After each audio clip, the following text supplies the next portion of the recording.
where we drink, smoke, and bullshit about the life of a historic criminal. Now we're talking outlaws and gangsters. We're not going to cover too many serial killers. That's just a little bit dark for me, and this ain't no true crime podcast. Honestly, you can't call this a history podcast because I'm no historian. I'm just a history fan that does some research and bullshits about it with his friends. So speaking of my friends, let me introduce you to my co-host. So first with us today, we got Tank. What's up, y'all? And also with us today, we got Tone. What up, though? All right, welcome to the show, guys. Thanks, man. Thank you. It's been a while.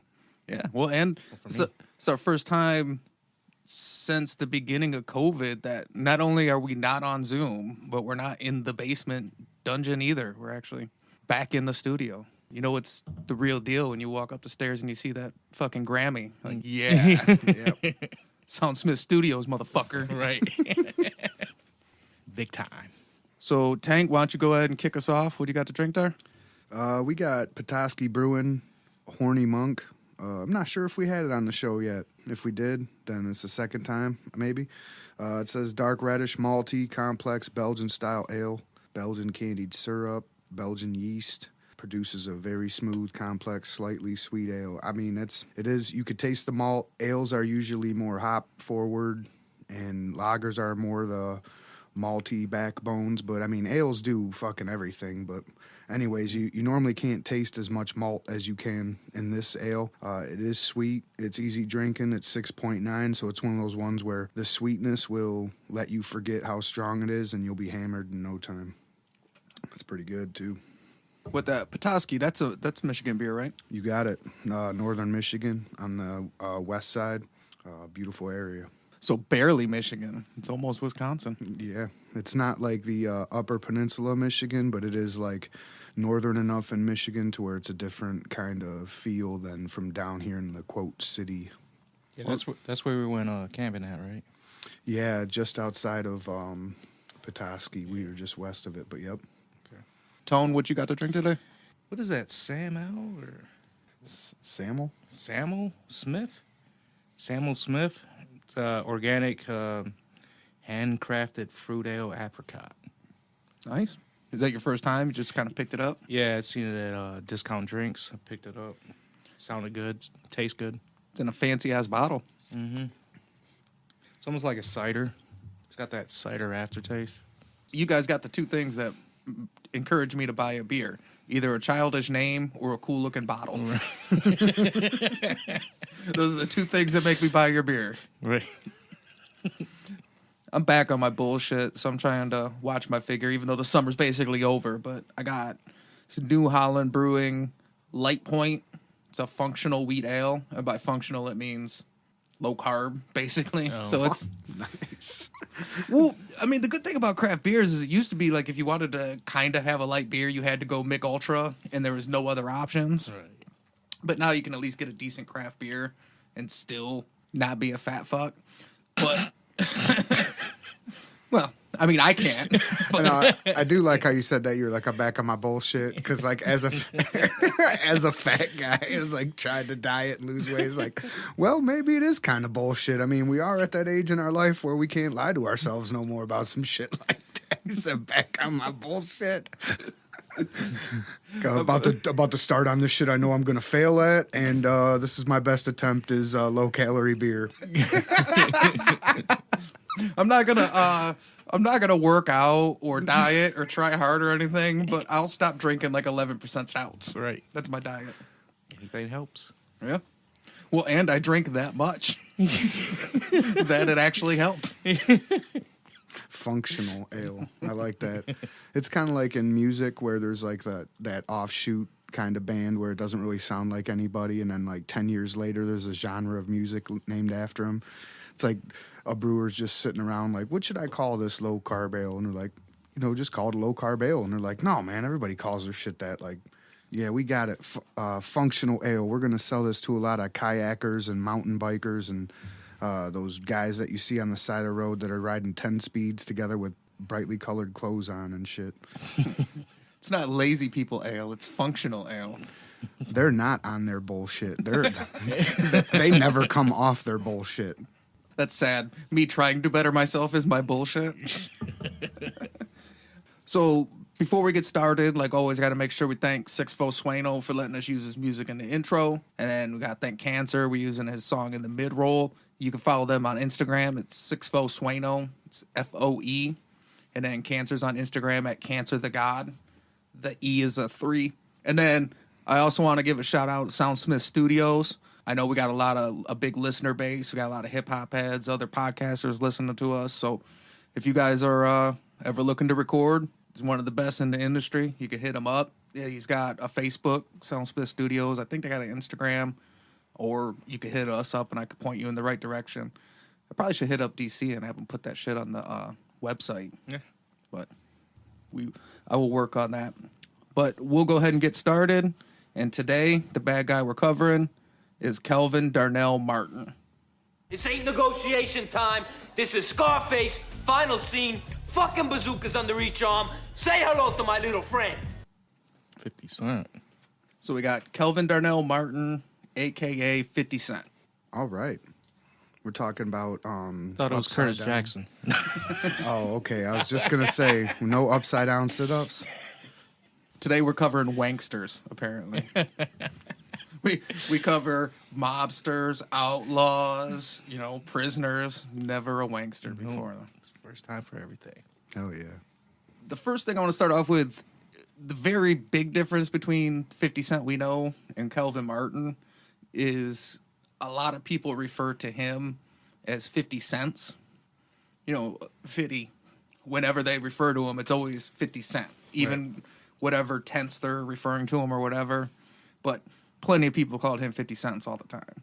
And then another thing is he's a guy that a lot of people he dealt with or that are willing to talk about him aren't really snitches. So a lot of the information is vague, and it's hard to come by. So we're going to put most of this episode in like this all is just going to start off with a big allegedly, Okay. So in theory, this is the story of Kelvin Darnell Martin. But there's a lot of information out there. One of the best resources, you can find it. It's actually free on YouTube, but it's a documentary called The Infamous Times, Volume 1, The Original 50 Cent. And it's like an hour and 15 minutes, but it's really good. You can check that out. That was the best resource I could find. But like I said, we've covered this before. When you get guys that are good at what they do or they don't hang out with a lot of snitches, the information is a little bit harder to come by. Right. So I did the best I could. Like, I got information on him. Like, his old lady said he was a great lover. There's shit like that. the important stuff. Right. But as far as, detailed criminal exploits, those are a little bit more legend has it. But whatever. When I ran into him, I'm like, we're covering this story one way or the other. So All right. look, we covered a fucking pirate from the 1700s. I mean, what's more legend has it than that? Yeah. Right. Little stick figure drawings and stuff. We at least have real pictures for this situation. So Gollum won't be in them. So Kelvin Martin was born in New York, July 24th, 1964. So when his mom and his dad, I don't know if they split up right after he was born, but at the age of 8, his mom pinned a note to his jacket and put him on a bus for a 2-hour ride to live with his elderly paternal grandmother in the Bronx. You could still do stuff like that back in 72. Pin a note to your kid's jacket and send him on a long trip. Look, there's no way this could go wrong. He's got a note on his Yeah. jacket. Where is he going? Why is he alone? Read the note, man. What the fuck? At least she didn't just leave him in like the grocery store or some shit. That is true. Hey, go get yourself a Kit Kat. Mommy will be right back. What I think is crazy, too, she didn't even send him to her mom. She sent him to the dad's mom. Yeah. Like, you know what? I'm done with this. Here you go. It's your turn. The note said, I've "Don't done my call me." percentage. Good luck. So he goes and stays with his elderly grandma in the Bronx. There he was raised and attended school in a predominantly Puerto Rican neighborhood where he learned how to speak Spanish. He played basketball. He was an avid reader. And he was referred to by the neighborhood kids by the name Little Shaft. But Later on in his life, he ended up moving to the Ingersoll Projects in the Fort Greene neighborhood of Brooklyn, and that's where he lived most of his life. So in the Bronx, he actually had a pretty happy upbringing. You know, it was a rough neighborhood. He grew up with a bunch of Puerto Rican kids. Everybody liked him. They called him Shaft. He was playing basketball. And then he moved to the Ingersoll Projects, and everything kind of went a little bit downhill from there.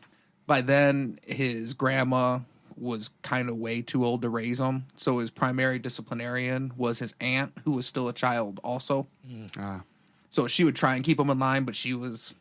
Want to do her own thing. Right, she was a kid. Right. So he's like 10, she's like 14. Right. Why He's you following me around? He's little Shaft. She's not. He ain't holding little Shaft back. And, with having the grandma too old to raise him, it wasn't long before he basically was just running wild and running the streets. So, as a teenager at the beginning of a growing drug epidemic in New York City, 50 Cent decided against going into the drug trade. And instead, he opted to make his money as a stick-up kid. So he's like, this whole crack thing is for suckers. Saturated market. Let me go rob some motherfuckers. The other big New York trade. Right. Let me find the guys who are selling and using and fucking stick their Take asses their up. shit. Just get the middleman. The New York drug epidemic was bad. I mean, it really hit it hard. Anybody that's been to Times Square lately has a misconception of what New York is like. But early 80s New York it was rough. So he decides, stick-up kid, that's what I'm going to do for a living. He was very small. He's described as 5'2", 120 pounds. I've seen different sources, but none of them ever referred to him as any taller than 5'5". So even at his biggest, he is still a little fellow. So he's like over 18 at this point, or No, he'd be a young teenager. oh, so he's a young teenager. Yeah, so by the time he's like 13, he's full-blown in the streets, Wow. thugging and shit. And he was always known to carry his signature weapons, which was 2 long-barrel revolvers, a .357 and a .45 Magnum. Nice. Oh, damn. Long barrel, you ain't kidding. That's like damn near Joker in the first Batman long and shit. Jack Nicholson Joker. And that became like his signature weapon, and he really stood out because he was a tiny little dude, and he carried the 2 biggest guns that he could. And Right. as a fan of both .357 and long barrel revolvers, let me tell you, that's not a guns akimbo type of weapon. That's a grab it with 2 hand type of gun. But And I mean, I'm not like a gun professional, but I know a .357 and a .45 are bigger pistols. You know what I mean? So when you said that, I figured that was counterintuitive to the stick-up kid, method. You know what I mean? Like you figure you'd want something smaller that you could conceal easier. But hey, I'm not gonna argue with him. I mean, I ain't arguing no 45 and .357. That's that big. That's for fucking Right. sure. I mean, I can't imagine he even had to even shoot him a lot. You know what I'm saying? Like he just pulled both those motherfuckers out. They're gonna run or cough stop up doing whatever it. they Right, got. cough it up.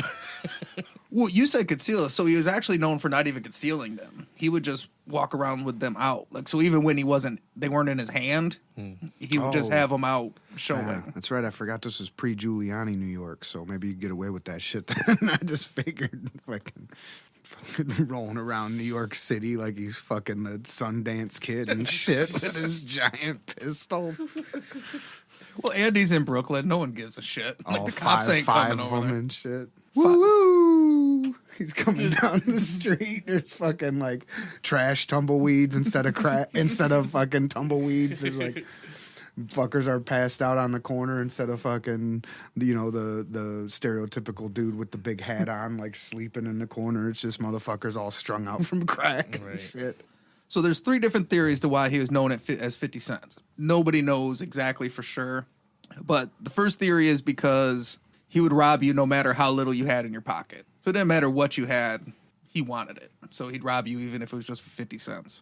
Damn. The second reason is some people think that one time he showed up at a dice game with 50 cents and left with $500. And then the nickname just stuck with him from there. And then another reason, which is probably the real reason, is just because of his small stature. He's a little guy, so they just Right. call him 50 Cent. Right. Even though he's from the Ingersoll Projects, he was a guy that was known for not giving a fuck. Like, he wasn't scared of anybody. He didn't take no shit from anybody. and he would spend a lot of time in the Albany Projects where his girlfriend lived. Now, the Albany Projects was known as like one of the worst projects or one of the worst neighborhoods in Brooklyn. It was real tough. And there's DJ Scratch from EPMD has said 50 Cent was the only guy he had ever seen not from the Albany Projects that would come to the neighborhood alone. So he said that was a time when it was such a rough neighborhood. They actually called it a wolf pack. They said everybody knows if you're coming to the Albany Projects and you're not from here, you better show up with a wolf pack. He's the only motherfucker that did it. Yeah. And this little motherfucker would just come strolling up in there by himself. And it's kind of like one of those wedding crasher things. You act like you belong. You just stroll up in there like that. And all of a sudden everybody's like, well, fuck, I don't know, man. I ain't saying shit to him. Yeah, like we were saying a minute ago, he comes all walking up with his guns all out in the open and shit. Yeah, I wonder if it was his guns out. Is this motherfucker serious? Oh, wait, he is. This motherfucker walking in and shit. Not even his hood. Like, well, fucking, I ain't saying shit. You saying shit? Nah, I ain't saying shit. And a lot of these people, his friends, people that grew up around him, people that knew him, they all said he would always show up alone. Whenever they seen him, he was always by himself. But he did have some people that he worked with in a crew. Like at this point when he was younger, he had a crew of people that were like his followers, and they were all like younger and smaller than him. So he had like a crew of like little kids that would follow him around. And then one of his like best road dogs going through was this other lady. Her name was Blackie. But like he had met her at a roller rink, and they got in an argument over a stolen watch, and they just became best friends. Legit just best friends. Like they were like partners in crime for most of their life and shit. So they both were trying to steal the watch? No, it was one of her friends' watch. Oh, okay. So she was telling the kid, hey, why don't you go get your watch back? And 50 Cent was like, it's his watch, fuck it. Why is it none of your business? If he don't want it back, don't make him get it back. And then at some point, neither of them will back down, and they're like, well, oh, you seem like you got heart. I mean, you just want to roll with me and we can go steal other watches? It's funny how friendships are made. Well, and she said he was the one that told her, like, she never had money for bags and stuff. So she'd be like, man, I wish I could really have a nice bag like that. And he'd be like, just go take that one. Get it. Just tell that lady to give it to you. And that's kind of how they got into the life together. He was described as funny and happy and was always joking and smiling. And he was always looking to party. But when he partied, he didn't really drink or do drugs or anything. So he would just hang out and have a good time. But then as parties would go on and people start getting like, they would start getting loose and reckless, and he would kind of like, his personality would switch and he'd just start getting like real sneaky and start looking for like opportunities and easy targets. And then plus a lot of people said he was always on guard because he'd always be like, fuck, I robbed that guy, robbed that guy, robbed that guy. As the parties would go on, everybody starts getting drunk, and he starts thinking, like, oh, I could rob these motherfuckers. One guy, one of his friends, had partied with him for the whole night, and towards the end of the night, he had to walk up to him, and he's like, 50, you're the smallest guy in the party. Everybody knows that's you with the mask behind this tree. Just put your gun up. That is fucking badass. It's one of those things where it's Like a Superman change and shit. Like he just went from Clark Kent to super thug. oh shit. Can you imagine? Like you look over and all of a sudden Tone's just behind the tree with a mask. Like, you were here all night. Everybody knows. Dude. 1, 2, 3, 4, 8. Okay, there's 8 people here. There was 9 at the beginning. Who the fuck is this guy? He would rob anyone for anything. And his specialties besides money were jewelry, designer purses, and electronics. And then he developed close relationships with local fences to sell his stolen goods. So he just set up this network of pawn shops and different guys that would get his stuff, and he was just moving whatever. So if he walked up on you, it didn't matter what you had. You didn't need money. You know, you got a watch, you got something. Just anything, just That stereotypical, the VCR, remember? Especially from the crack 80s and 90s. You take your fucking VCR and shit. yeah. You know he took some VCRs. So a lot of his prime victims were local pimps, college students. Like they called him a college legend. Not because he ever went to the college, because he robbed so many people at college that they'd be like, hey, don't go too far from the campus. You see this little kid? Stay away from him. He was like a legend to him. He's like the fucking like local demon or some shit. He's waiting for you behind a tree with a mask on. Don't go too far from campus. He'd rob club goers in the Latin Quarter, or people who go to like the big clubs, Harlem World and Roxy, which were like big nightclubs in Manhattan. He would like go there and rob people as they left the club and stuff. Drunk and shit. Yeah, and he'd make a haul, just getting random drunk people in the 80s. You know, it ain't debit cards and credit cards and shit. These guys are rolling with cash and cocaine. Hell yeah, and that's a Got the man. chains on. That's easy target. You got the kids who can go to university are the kids who got the cash. So that's easy target, man. There's a story from a guy that said that 50 Cent at one point stuck up all the liquor stores on Myrtle Avenue in daylight on foot, one after another. Damn.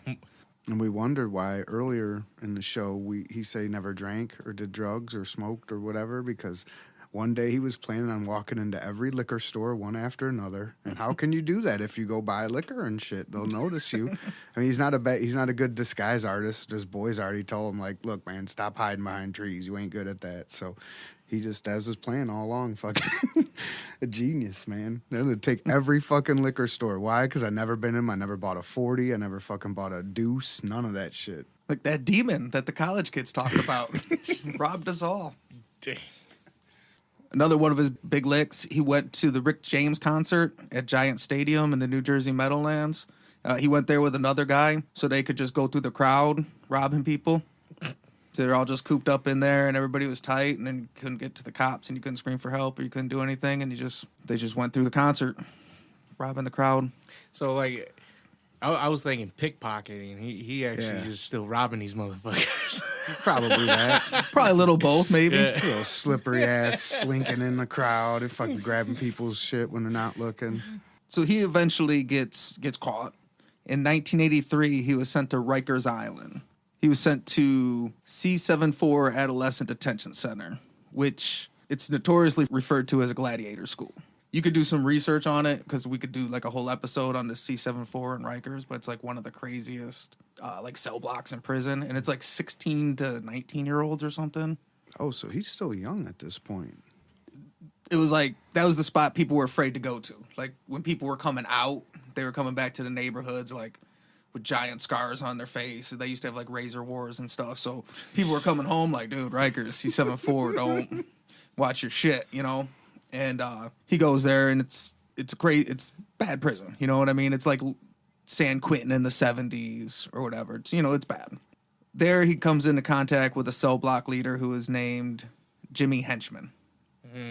And Jimmy Henchman was like a boss of like the Jamaicans and the West Indies guys. And 50 Cent was running with like more like the Brooklyn guys and stuff.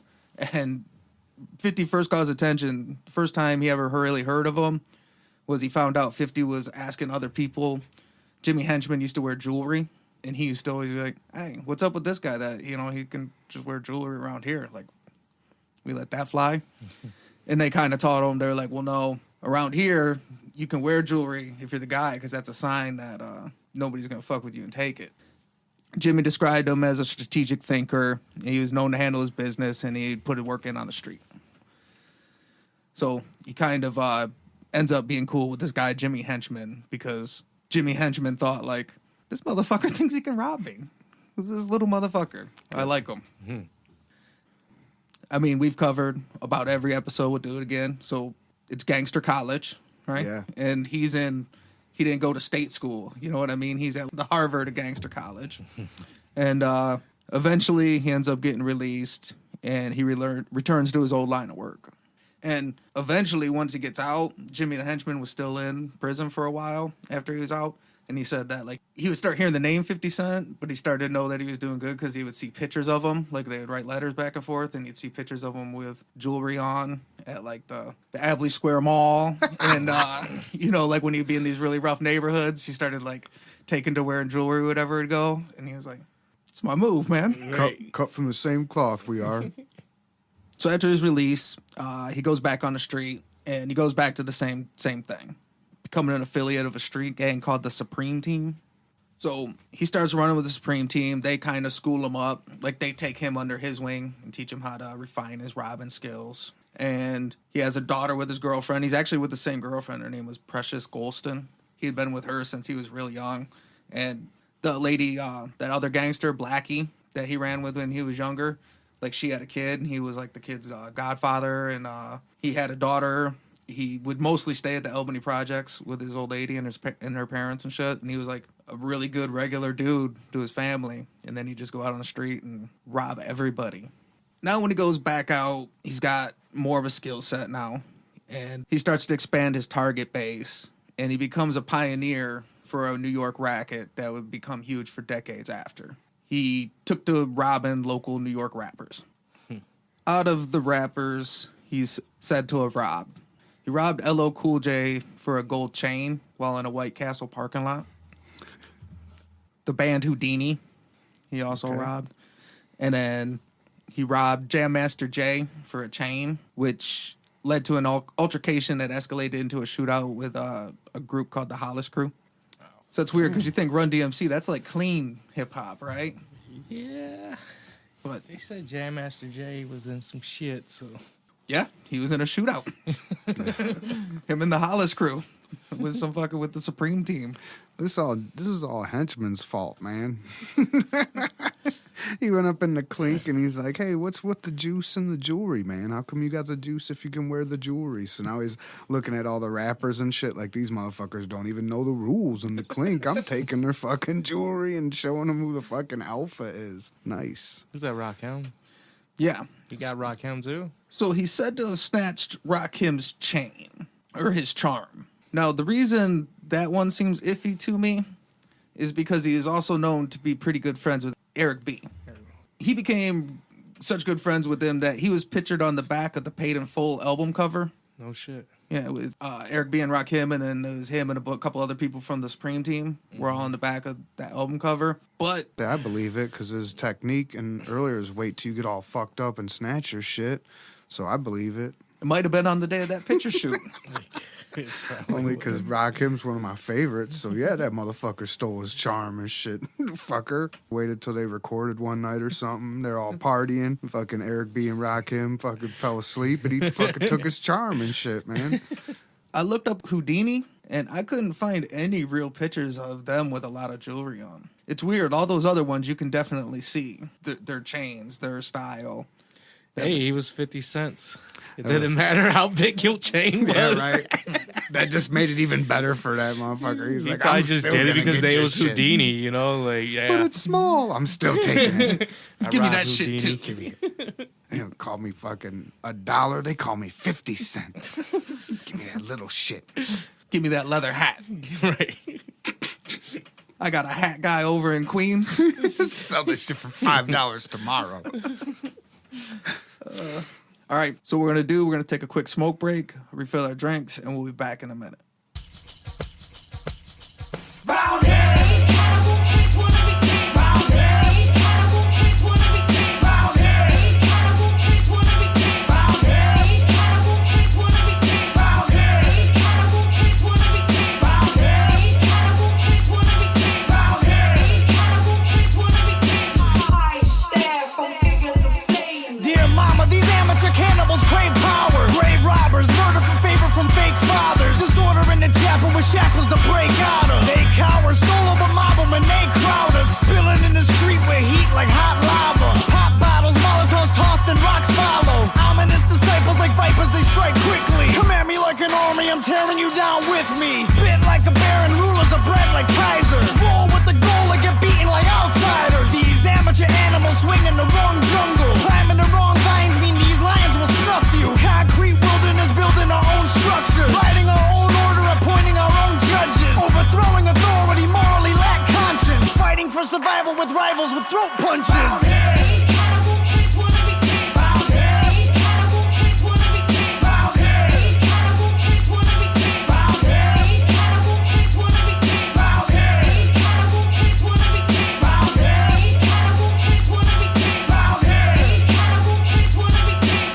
I stare from figures of fame. Dear mama, these amateur cannibals crave saviors. Poor savages ravage for animal bits. They judge. us. Monitor the area carrying curved swords. Slither in the brush till we crush them with brute force. Men storming the harbor with armored attack armaments. Calling all guards to swarm them and skin their faces for ornaments. Order more troops to corner them, Agent Orange and mortar them. Kill them all, just destroy them and let your guy get to sorting them. Code of honor corroded as soon as it was awarded. Celebrations were thwarted before they could be supported. Rolling thunder bombarded them, flaming dark put a part in them. Separate and disarm them and send the bulls to the parliament. Operation Niagara, Viet Cong on the battle with landmines and grenades and flamethrowers to scatter them. Dear mama, this battle is harder than what we thought it'd be. Every part of me scarred, I'll be recognized when they mortar me.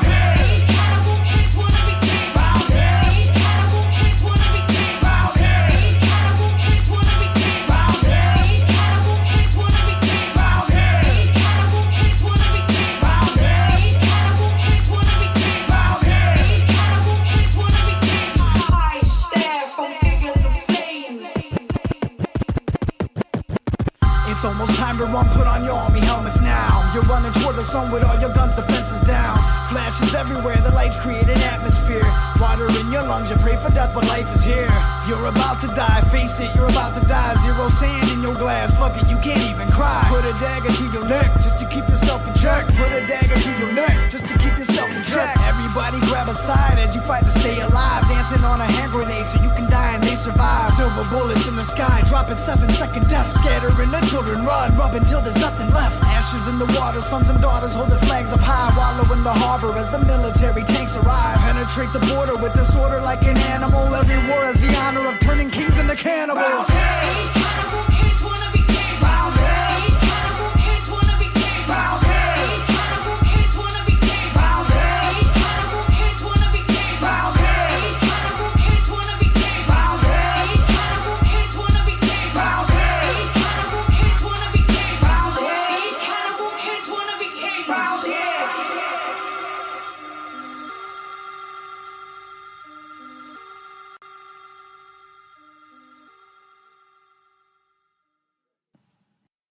All right, we're back.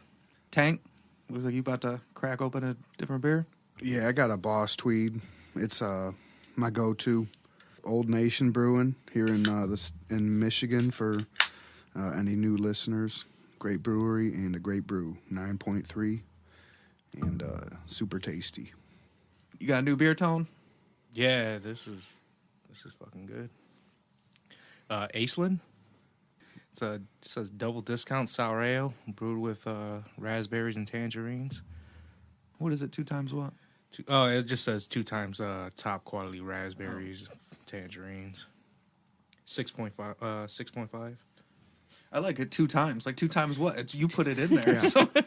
It was like in high school, then like marketing class, and they teach you about that. Like 2 times what? 2 times better than what? When we left off, 50 Cent had moved on to a career of robbing rappers. But he didn't really stop there. I mean, because he'd rob whoever. So another market he expanded into was robbing drug dealers and stash houses. Damn, man, I was really hoping you were going to say, like, hair bands. Because it was that time, you know, butt rock and hair bands and shit. So Poison comes to fucking Hey, man, he Brooklyn, right? knows a guy who can get rid of everything. I mean, cheetah print fucking male-size leotards and shit. Probably they got some, like, furs or some weird shit. That was some expensive hand-quality shit, man. They're like, we ain't got nothing on us. Give me your wig. So he starts off robbing drug dealers and stash houses, and there's tons of money in it. He also starts a side scheme, though, where he moved into, like, kidnapping and extortion, but, like, only extorting criminals. Okay. He does that for a while, but that escalates situations. So he goes from being, like, a stick-up kid to, like, a shootout guy. And he's out there, like, legit Wild West with his revolvers, just shooting it out in the street with drug dealers and gangsters and rappers and Jam Master Jay. You know what I mean? Whoever's got a gun and wants to duke it out, 50 Cent's ready for you. Sounds like the dude who some rap videos were based off of in the 90s and shit. Yeah, definitely. This earns him, like, a feared reputation. It's like the Omar's Coming of New York. Debo, but super small version of Debo and shit. But this earns him a lot of exposure, which earns him a lot of enemies. What happens is all the top guys are trying to kill him because he's robbed them or extorted them or something. But then now all the up and coming guys are gunning for him too because they want to try and make a name because he's the feared name out on the street. Okay.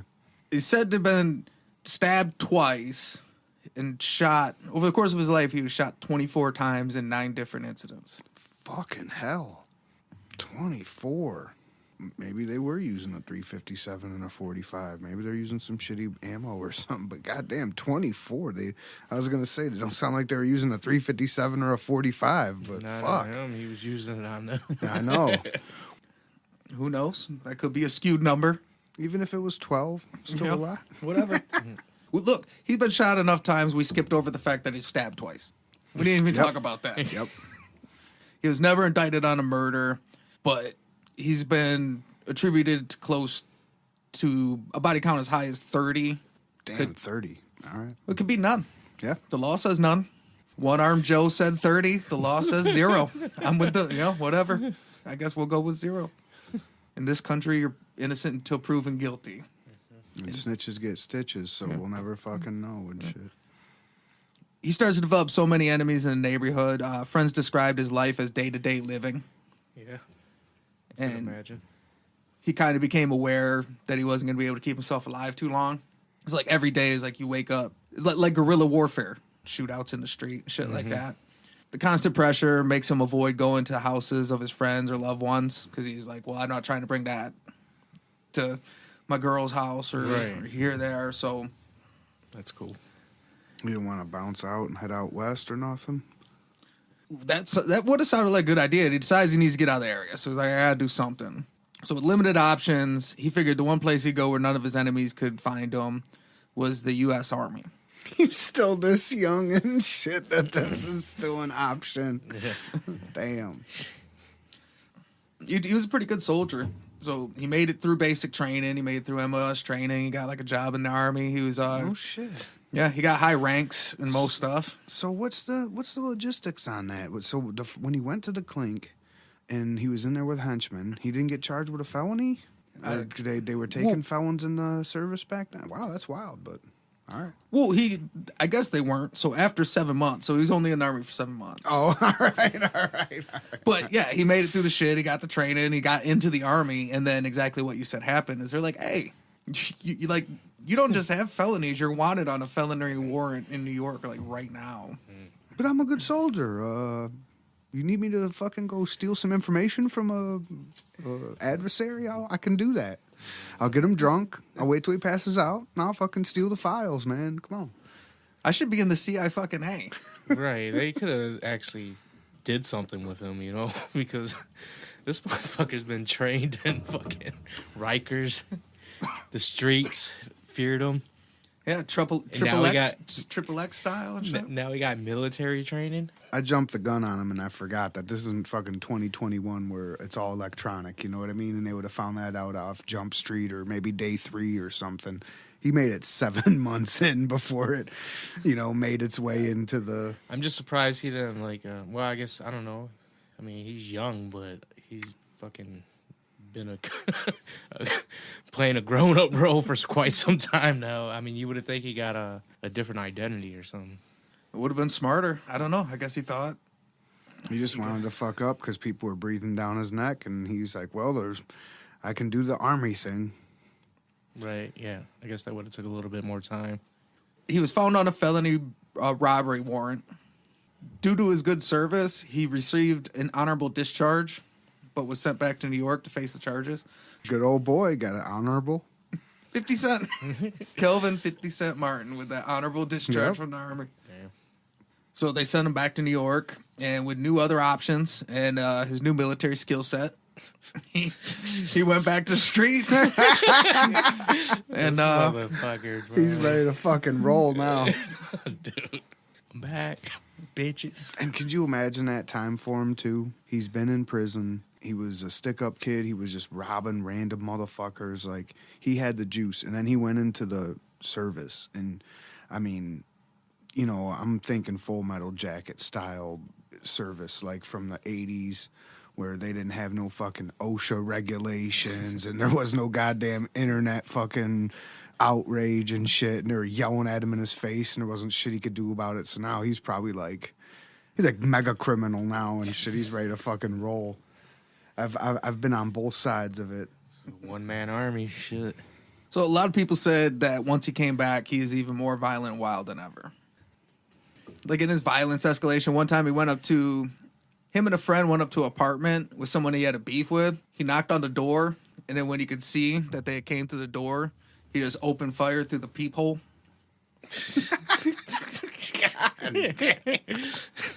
All right, I believe that 30 body count number now.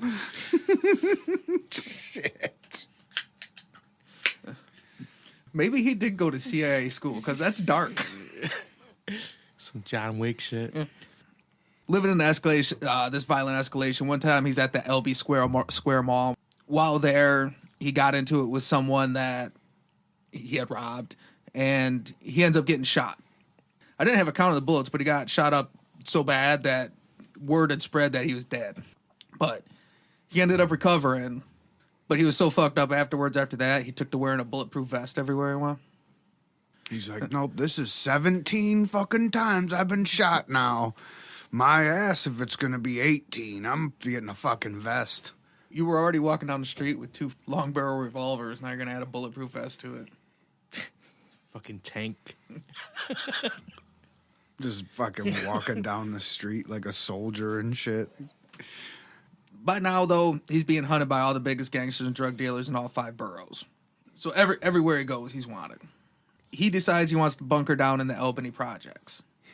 And all his buddies say, you should just go and get, like, far away. And he was like, well, no, as long as I'm in the Albany projects, no one can get in here that's an outsider. So any outsiders that try and come in here, I'll know that with the quickness, so I can just hide out here. And everybody's like, no, that's the worst place to hide out. Like, that's where you're at all the time. Yeah, it's like your family's there and shit. That's where people go to find you. You were avoiding this place a couple years ago. Why do you want to fucking come here now? He figures he's safe as long as he doesn't deal with outsiders, so he just starts kind of working with like his own crew and his inside guys. He starts talking to his girl about maybe trying to go straight, but kind of needing some money. So maybe he might have tried to do like a couple big licks. Either way, everything's kind of starts escalating real quickly because he's just a wanted man, and you can only walk around the street shooting people for so long. And at one point, he says, "I'm just gonna deal with like my inside people." On October 20th, 1987, he was found in the 7th floor stairwell landing, bleeding from gunshot wounds to his chest, stomach, and head, and he was not wearing his vest. Most of his family said that the fact that he wasn't wearing his vest, he was pretty comfortable with whoever he was with. He actually lived. At some point, he started to do better. They actually moved him out of intensive to like general care at one point. But 4 days later, on October 24th, 1987, he passed away in the hospital at 23 years old. One of his known associates, Julio Wemo Acevedo, was charged in the shooting. He claimed he did it because one of 50 Cent's enemies kidnapped his family members and threatened to execute his family if he didn't kill 50 Cent. He goes to prison, but he actually ends up getting just like manslaughter, and he gets out like a couple years later. But in 2013, he ended up going back to prison for like a different like robbery or some shit. But he was a known associate of 50 Cent. After his death, all his known stashes and safety boxes were found empty. He was buried in a pauper's grave in Silvermount Cemetery in Staten Island. How old was he?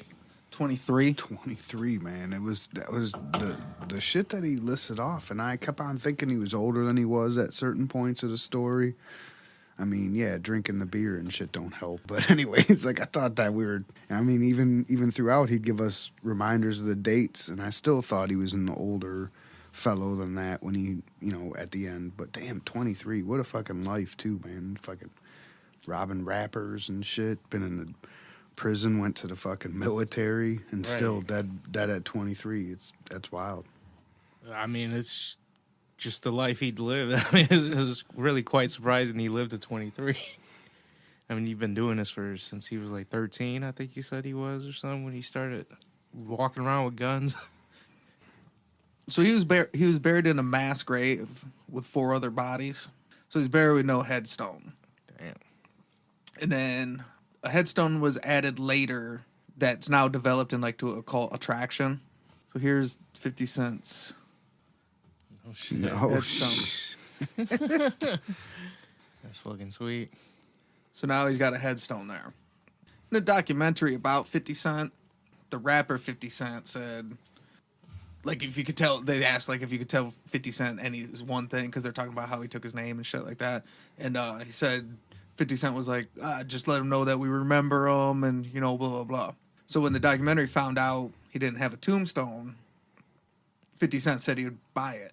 Oh, Like, no I'll get him. shit. And a reporter reported that the rapper 50 Cent paid for it. In actuality, 50 Cent never paid up the money. And the headstone was paid for by Jimmy Henchman, who went on to no become... shit. Yeah, he was the CEO of Czar Entertainment and made the documentary about 50 Cent. His girlfriend... And he had 2 kids with Precious Golston. His second daughter was born like 2 weeks before he died. So she like never met him. Precious Golston designed his tombstone. Oh, really? Yeah. I mean, that's a story in itself, though. His girl, like, she's got to be special. So that's the story of Kelvin 50 Cent Martin. So say good night to the bad guy. Go on. The last time you're gonna see a bad guy like this again, let me tell you. Now, you guys haven't seen a picture of Kelvin Martin yet. But if we were going to cast a movie about 50 Cent, who would you cast to play him? All I remember knowing about him was that he was short. Damn, I'm going with like Kevin Hart or Chris Rock. I'm sorry, Kevin Hart or Chris Tucker. I don't know why. I don't know why I feel like it's got to be a comedian, but I just feel like it would do better for like that sneaky dude who's gonna hang out and wait till you fall asleep and then rob you. I think it needs to be like a little like smart talking fucking skinny motherfucker. I know Kevin Hart's getting his swole on lately, but he's still Right. that Still- height and shit. Yeah, he's still a small guy. I mean, Chris Tucker's He's definitely got tall. the... He's I got think the he's kinda personality, though. He could be a 6'1", 50 Cent. Yeah, Look, Hugh Jackman's a 6'2" Wolverine. Yeah. you're right. So, whatever. Story's what we tell it. I would say, actually, I got 2 people. What's his name? Lorenz Tate from Dead Presidents, like a young Lorenz Tate, Yeah. because he could play a badass, and he's kind of a small dude. I mean, O-Dog was kind of like 50 Cent. You're right. O-Dog and You're shit. right though. He said somebody who's like a family man and took care of his business and personal Right, life, but right. didn't give a shit. And you're right. Right. He could play that. So But good choice, man. the other guy's based off his fucking reputation, like Tiny Zeus Lester.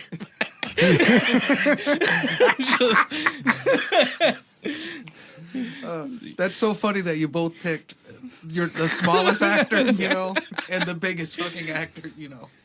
Well, I had a little guy. I didn't have a big guy. So I thought, like, you know, Leslie Odom Jr.? Who's that? He's the guy. He's I guess the biggest thing he was in was he was Aaron Burr in the Hamilton. He's like a singer. Okay. Here's pictures of Kelvin Martin. Like Nas.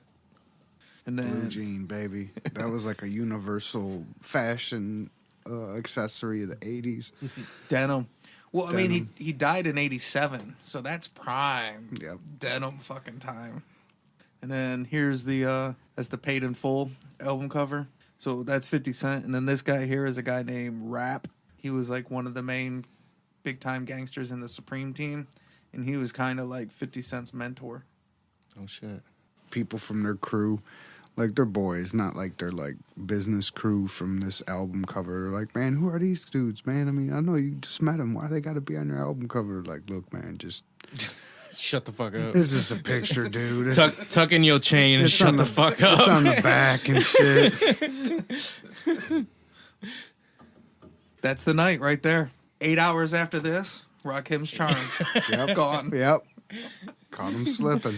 Last time him and Eric B ever hung out. Telling the story like, remember, man, I told you. But he's like, hey, shut up, man. I told you to be cool. And next thing you know, he seen us talking, and then I fucking got my charm stolen the next night and shit. All right. So now we got to do the DEFCON scale. Standard DEFCON scale is 5 to 1, 5 being the lowest, 1 being the highest. But in the Bad Guy podcast, there's no good guys. So 5 would be Lee Murray, who's your kidnapping, drug dealing, bank robber. And 1 would be the Purple Gang, who's got multiple gang wars, multiple massacres, and they're killing people on the streets. So on a scale of Lee Murray to the Purple Gang, where would you rate Kelvin 50 Cent Martin? Get a 1 for me, man. I mean, you don't rob LL after Mama said knock you out. And then go for his chain. You a fucking bad motherfucker. That was Buff LL too. Right. Panther LL. What do you think, Tank? Damn, man. I mean, I'm not going 1. I'm sorry. I mean, I was thinking more like a 3, but after he said that, I feel like I should go 1. I mean, the only thing we know, I know he shot the guy through the peephole. I know he was just robbing people and shit. I mean, I know that's, for some reason, I always go back to the bloody violence when I do my DEF CON ratings and like, how many people did he kill? And I don't know. I mean, we heard 30, so. Allegedly. I want to say 3, but. Allegedly. I want to say 3 because that's just what I'm picturing in my mind, but I'm kind of bordering on a 2, but I got to stick with a 3. I could say a 3. Like, I would think if he had, like, some of these, you know, like, charges or convictions where you could tag something to him. I mean, the fact that he could have been a 1, and he was just fucking slick enough that we don't know for sure. But I think he definitely moves up the scale because either way, he always had, like, violent and reckless intentions.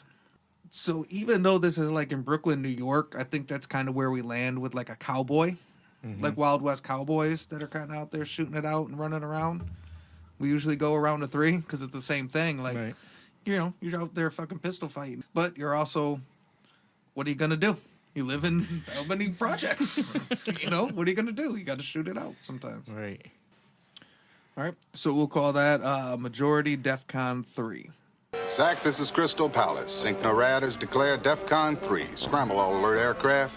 I repeat, scramble all alert aircraft. Before we go, you guys got anything?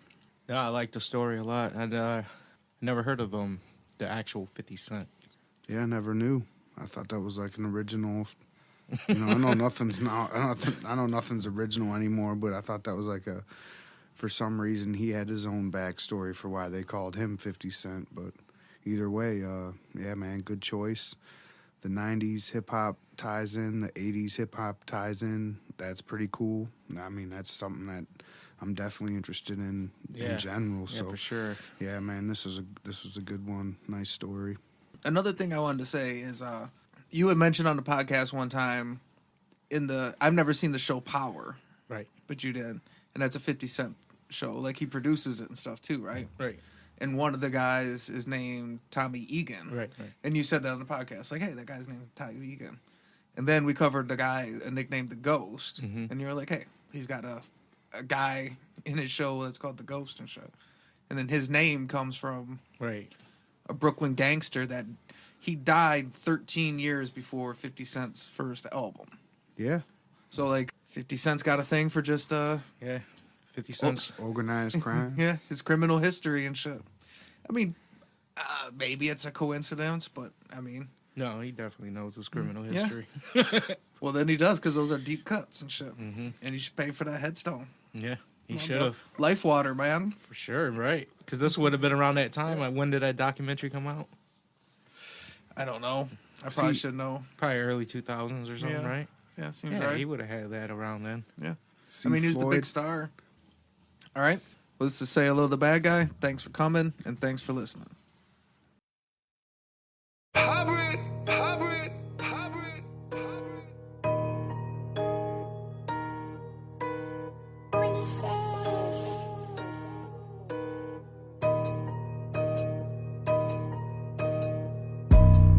You gon' gon' do what? No, you not. Stop it. All them guns you told you never pop it. A heavy hustle when you need it, I got it. Heavy drip when I want it, I cop it. In the club, she rubbing on my pockets. Only trick I know is making a profit. All money in, only making deposits. Smoking on jet fuel, I'm nitro to rocket. You gon' do what? No, you not. Stop it. All them guns you told you never pop it. A heavy hustle when you need it, I got it. Heavy drip when I want it, I cop it. In the club, she rubbing on my pockets. Only trick I know is making a profit. All money in, only making deposits. Smoking on jet fuel, I'm nitro to rocket. You niggas be faking and frontin' and playing games. Address me as Nitro, know that I'm active. I rep Pop Bread, don't forget the name. You niggas is jealous, you niggas is envious. Hating ass niggas want me to lose. How can you not feel me? I'm chasing a milli, I'm getting the bag and I'm spreading the loot. From a Honda Civic to a Bentley Coupe, from a dented top to a chopped roof. You niggas be broke, how the fuck we got problems? And how can we beef when we got nothing in common? Say you got killers, well fucking go call them. Smoking on jet fuel and fritting no call. First nigga from the west doing drill shit. Nitro next to blow, I got a kill switch. Can't find you, then we hit who you deal with. Where the bum be, that's some trill shit. Always on go, I'm the fucking GOAT. Got 100 flows, nigga, no joke. All the OGs showed me the ropes, and I give back, I get a hood hope. If a op want smoke, then I tell the nigga run up. I'ma go get, I grind to the sun up. Nitro got next, I'm the best on the come up. You gon' do what? No, you not. Stop it. All them guns you told you never pop it. A heavy hustle when you need it, I got it. Heavy drip when I want it, I cop it. In the club, she rubbing on my pockets. Only trick I know is making a profit. All money in, only making deposits. Smoking on jet fuel, I'm nitro to rocket. You gon' do what? No, you not. Stop it. All them guns you told you never pop it. A heavy hustle when you need it, I got it. Heavy drip when I want it, I cop it. In the club, she rubbing on my pockets. Only trick I know is making a profit. All money in, only making deposits. Smoking on jet fuel, I'm nitro to rocket. Since a young nigga, we been getting jiggy. We gon' mob out, pop out, we're slitty. I'm the king of my coast, fuck king of the city. Niggas been plotting, heard they trying to get me. And niggas been flocking, they think that we empty. Full automatics, we don't do no semis. You come through this door, you gon' get the whole 50. Swear to God, I'm the hottest nigga from the west. I need a meal off the deal, nigga, nothing less. Where I'm from, you had to fight to get your respect. You follow protocol, you tell them you accept. My hands been famous, nigga, quiet as kept. And all that loud shit, get you a cave chest. They shooting heads, so I rock a vest. I heard karma, bitch, that got no regrets. Say what I want because this how I feel like. Niggas gon' judge you, salute them, they still might. Niggas freestyle, I know, but I still write. Nitro active, nigga, I push my own line. This rocket talk, you better know that it's go time. Taking a coast over, nigga, with no cosign. The homies blood, but the king crib. I'm from the west side, but got the east lit. I'm the definition of this hybrid shit. You gon' do what? No, you not. Stop it. All them guns you told you never pop it. A heavy hustle when you need it, I got it. Heavy drip when I want it, I cop it. In the club, she rubbing on my pockets. Only trick I know is making a profit. All money in, only making deposits. Smoking on jet fuel, I'm nitro to rocket. You gon' do what? No, you not. Stop it. All them guns you told you never pop it. A heavy hustle when you need it, I got it. Heavy drip when I want it, I cop it. In the club, she rubbing on my pockets. Only trick I know is making a profit. All money in, only making deposits. Smoking on jet fuel, I'm nitro to rocket.